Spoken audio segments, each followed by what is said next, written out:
বাগানবাড়ি 1870-এ তৈরি, পলাশির যুদ্ধের প্রায় 115 বছর পর। তার মানে সিরাজদৌল্লা নবাবের সাথে এই বাগানবাড়ির কোনো সম্পর্ক নেই। অ্যাকচুয়ালি এই বাগান কোনো নবাব তৈরিও করেনি। যিনি তৈরি করেছিলেন তিনি একজন জৈন বিজনেসম্যান, তার নাম রায় বাহাদুর লক্ষ্মী পদ সিং দুগার। ওনার স্ট্যাচু মূর্তিটি টিকিট কাউন্টারের পিছনে ঘোড়ায় ছিল। উনি বিজনেস করার উদ্দেশ্যে মুর্শিদাবাদ এসেছিলেন। এটা 135 বিঘা ল্যান্ড টোটালটা। ওনার প্রথম বিজনেস কাঠের, চারিদিকে বাগানবাড়ি জুড়ে বিভিন্ন কালারের গোলাপের চাষ করতেন। তাই গোলাপ উইথ কাঠ এই দুটো শব্দ ব্যবহার করে উনি কাঠগোলাপের বাগানবাড়ি নাম রেখেছেন। তার মানে আমরা যেটা জানতাম এতদিন ধরে যেটা কাঠ গোলাম, যেটা হচ্ছে তাই গোলাপ হয়ে গেছে। কাঠ গোলাম ফুল একটা হয়, সেই কাঠ গোলাপ ফুলের নাম অনুযায়ী নয়, কাঠ গোলাপ ফুলের বাগানবাড়ি। আচ্ছা, ওটা থেকে কাঠ গোলাপ হয়ে গেছে। আচ্ছা। তো বর্তমানে এই বাগানবাড়ি প্রাইভেট, জয়েন্ট ট্রাস্টি বোর্ড দেখভাল করে, টিকিটের উপর নির্ভর করে বাগান কিছু, এর মেনটেনেন্স, স্টাফের মায়না সব কিছু। এটা সরকারি সম্পত্তি নয়, জয়েন্ট ট্রাস্টি বোর্ড আছে। ওকে, তো এই বাগানবাড়ির মালিকদের সে সময় আরও কিছু ব্যবসা ছিল, সেগুলো আমরা কে করবে?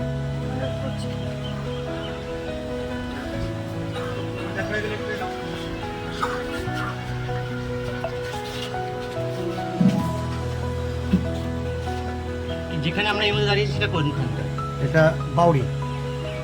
বাউরি মিন্স স্টেপওয়েল, মেয়েদের জল নেওয়ার জায়গা। ওইখানে একটা কাছে ইয়ে দেখা যাচ্ছে, সব বলছি। অ্যাকচুয়ালি জল তোলার জায়গা এই ধরনের সিস্টেম পশ্চিমবঙ্গে নয়, রাজস্থান, গুজরাট বা দিল্লি ঘুরতে গেলে দেখা যায়। এটা একদিকে বাউরি, উল্টো দিকে আন্ডারগ্রাউন্ড। 3টে ফ্লোর আছে এখানে। আপনারা 2টো ফ্লোর পরপর দেখছেন না, গ্রাউন্ড ফ্লোরটা হাফ দেখছেন, বুঝতে পারছেন? আষ্টটুকু গ্রাউন্ড ফ্লোরে। নিচের ঘরের রাস্তা বাঁ দিকে, যেটা এই মাটির তলা দিয়ে কর্নার বরাবর।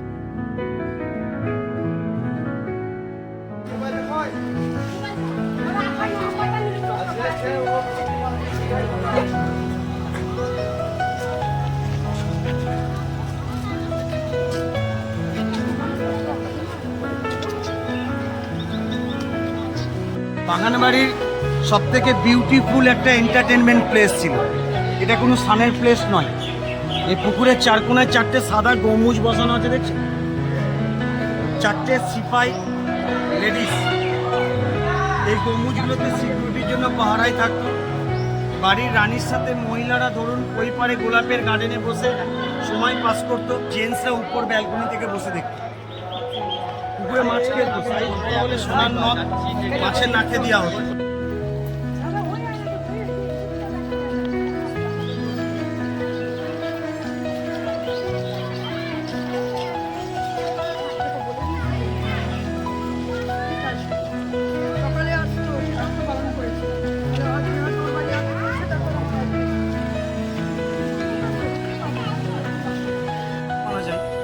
নর্মাল সাইডে গর্ত করে মাটি মাছের সমাধি। যেভাবে বাঁধানো। আমি যে শুনলাম মাছ ছিলাম সমাধি, আর তখনকার দিনে মাছকে সমাধি দেওয়া এরা হতো। জৈন ধর্মের লোক, এরা তো নিরামিষ, মাছ মাংস খায় না, সেই জন্য মাছ মরে গেলে কবর দেবে। আচ্ছা, এটা নাচমহল ছিল। পুকুর পাড়ে যে নাচ গানটা হতো না, ওটা বাড়ির মহিলাদের জন্য, পার্সোনাল এরিয়া। কোনো পুরুষ মানুষ মেয়েদের ধর্মাবলম্বী যারা আছেন তাদের পাত্র।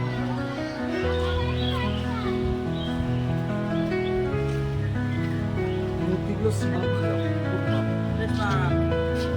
এগুলো কি মাছের সমাধি?